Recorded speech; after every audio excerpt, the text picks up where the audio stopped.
Esta fue una muy buena experiencia. Nosotros salimos con el rediseño en marzo 5 del 2008 y como en mayo o junio se lanza el impreso diario nuevamente. Nosotros arrancamos ya en marzo teníamos 200.000 usuarios únicos.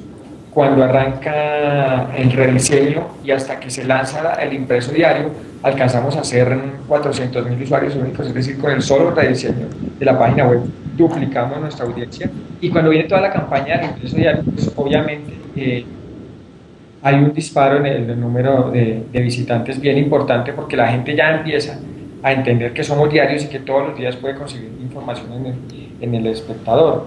Si están viendo ustedes esta diapositiva, ven que ya la marca es elespectador.com, ya no es elespectador.com. El tipo de letra, las imágenes, el diseño, ya todo es web, es decir, ahí entre comillas partimos cobijas y empezamos a buscar la ruta del espectador dependiente del ingreso. Un poco para la idea de las necesidades del periódico, porque obviamente necesitaban periodistas que se concentraran en el impreso. Había gente que había entrado a trabajar en el semanario y tenía un ritmo de trabajo pues, que tenía que cambiar radicalmente para volver a hacer los diarios. Eh, Arrancamos en ese proceso, una redacción independiente con 13 personas y, y a trabajar en lo que estamos ahora, que es la actualización minuto a minuto y empezamos a trabajar a posicionarnos como la página más rápida del país en términos de información. Y de ahí hemos venido avanzando, digamos, en los conceptos, trabajando mucho más con con las redes sociales, Twitter, con Facebook, Pinterest.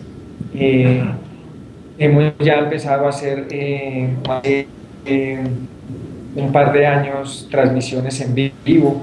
Eh, Transmitimos hace un poco los partidos de la Selección Colombia, ya para esta etapa, el del viernes y el de hoy no lo pudimos hacer por temas de derechos, porque la federación subió un poco el costo de los derechos que tenía Gol Caracol, entonces no nos dejó transmitirlo a nosotros, pero transmitimos a través de YouTube el concierto de Madonna hace un par de meses. Transmitimos un concierto que se me olvida ahorita, un festival de tecno en Hamburgo, que se llama también en directo, eh, etcétera, etcétera. Entonces, digamos, hemos venido en constante evolución. Hoy estamos sobre el tiempo. Hoy tenemos 5,5 millones de usuarios al mes, con más de 60 millones de páginas vistas. Y el crecimiento digamos, con lo que ha pasado con el ingreso, es que el punto .com ha ido creciendo a tasas del 30% anual, mientras que el impreso lo hace al 10 o el 15%. Ahorita en momentos en que la economía comienza a descender nuevamente, no sé, ustedes habrán visto, los centros comerciales ya empiezan a ser locales, algunas marcas empiezan a meter sus grupos, sus 4 marcas, solo almacén, etcétera, etcétera.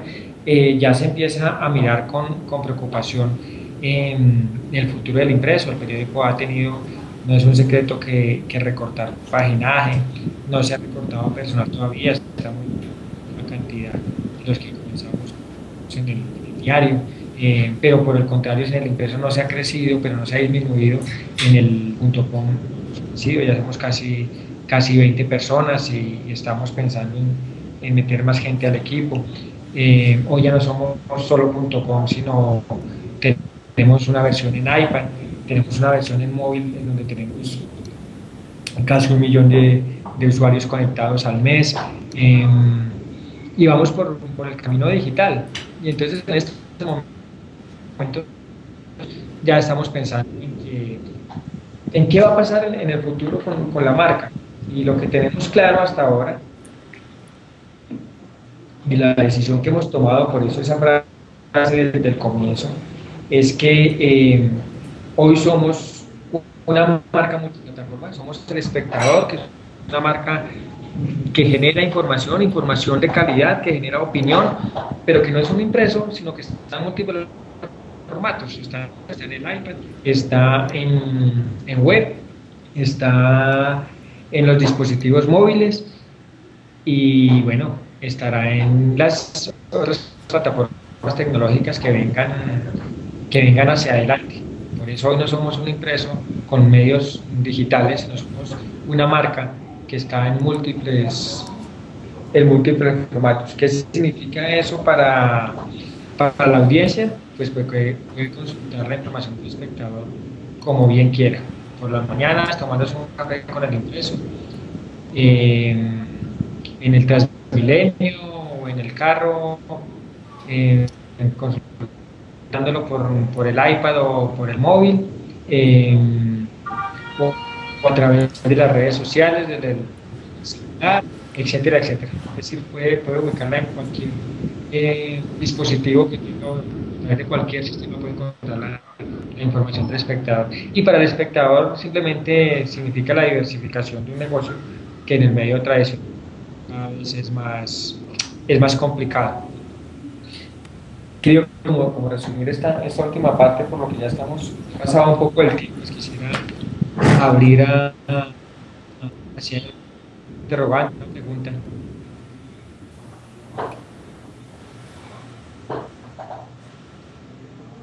Hola.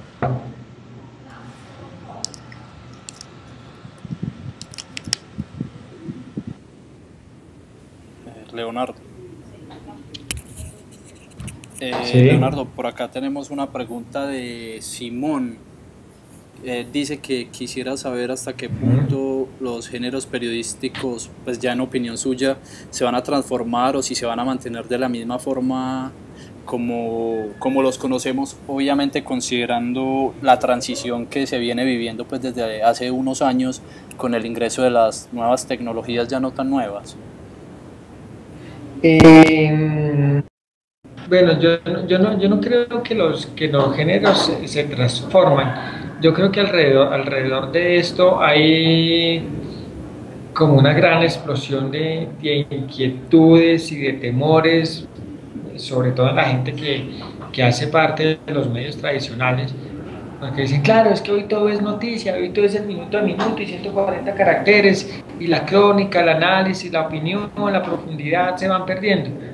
Y eso no es cierto. Lo que pasa es que uno como medio tiene la obligación de informar segundo a segundo, o si no, Twitter se lo come.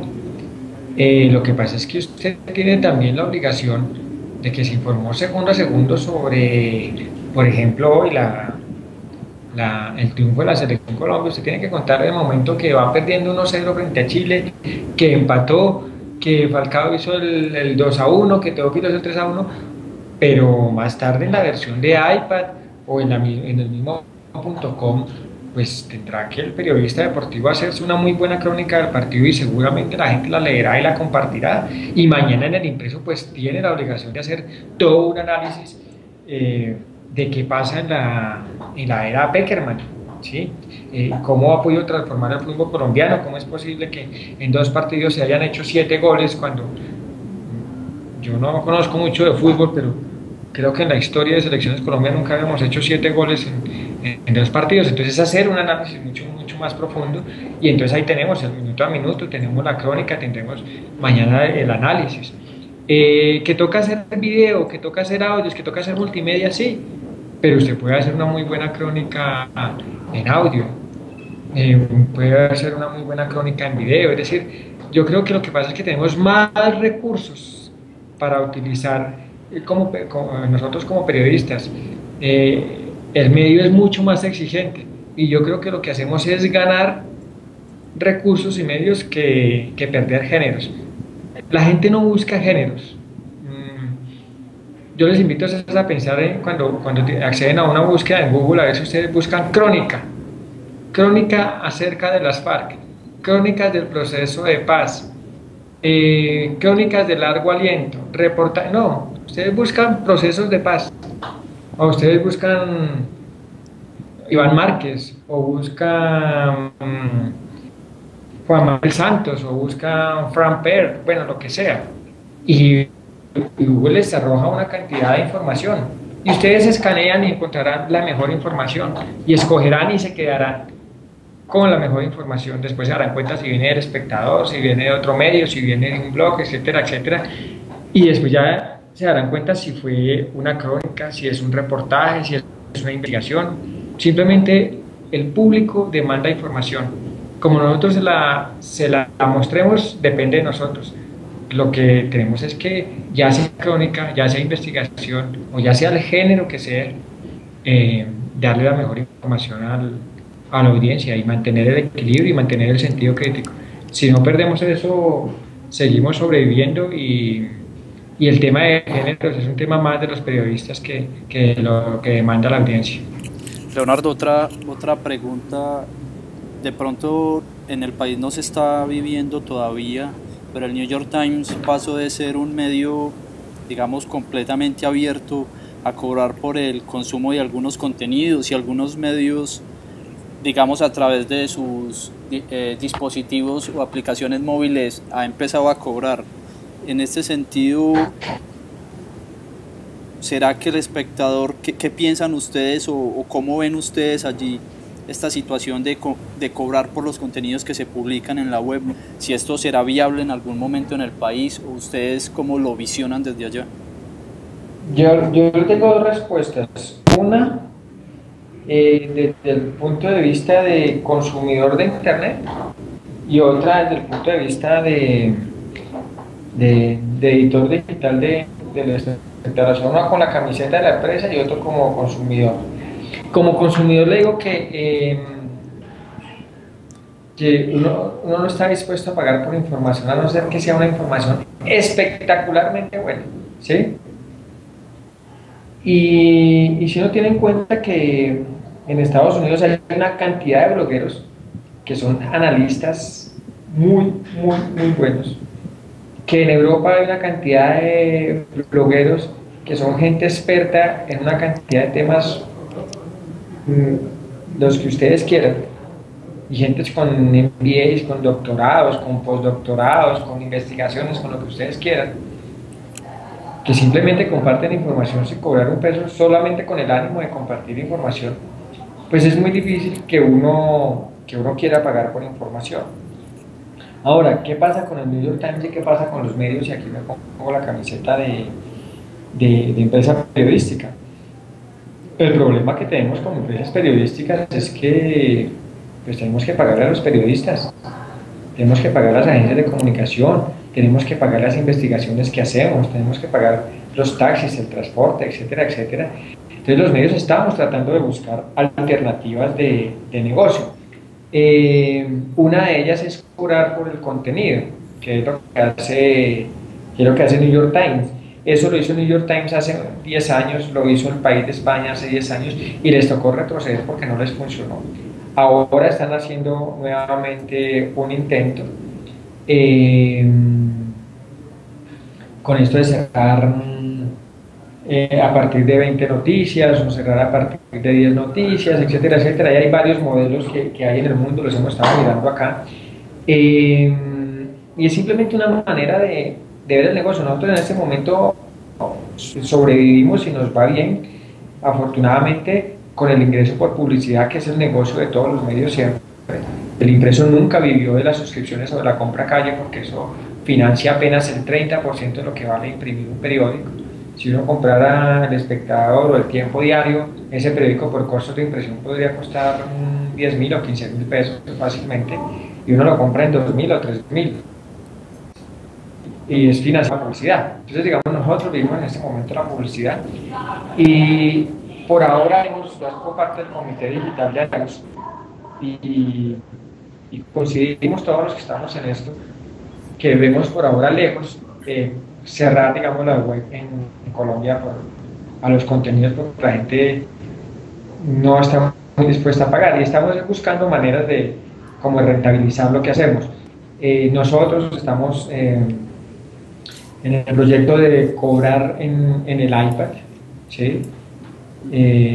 Porque es un mecanismo de pago muy... Usted tiene su cuenta de iTunes y compra el periódico como $1 o 50 centavos de dólar o dólar con 50 y paga la descarga. Es un mecanismo muy fácil de pago. Entonces, de pronto, por la experiencia que usted tenga al navegar en el iPad o por ciertos contenidos que encuentra ahí, estará dispuesto a pagar. Pero pues para mí es muy difícil llegar a cobrar por todos los contenidos en Internet, y en la medida en que los medios cierren contenidos, les va a ser mucho más difícil sobrevivir como medios. Y las cifras de New York Times, obviamente, aunque las muestran al público maravillosas en ingresos por suscripciones, aumento de suscriptores, si uno va y mira los balances en profundidad, la cosa no es tan maravillosa. Entonces yo creo que vamos a disfrutar de gratuidad de contenido por un buen tiempo.